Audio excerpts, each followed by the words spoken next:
So you'll download Screencast-O-Matic, and then you'll open it up, and you probably can just search it wherever.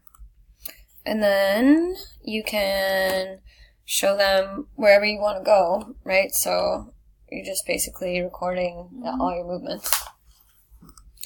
One thing I've noticed, like I said, you want to make sure you have everything ready to go and know exactly what you want them to look at and what you want to say. So you'll open up, you probably want to start with basic information, your syllabus, and then you can show them on Laulima where to go. Hi. So you'll have all that up. So for example, I would show my student, okay, look, we've got the assignment here on lessons.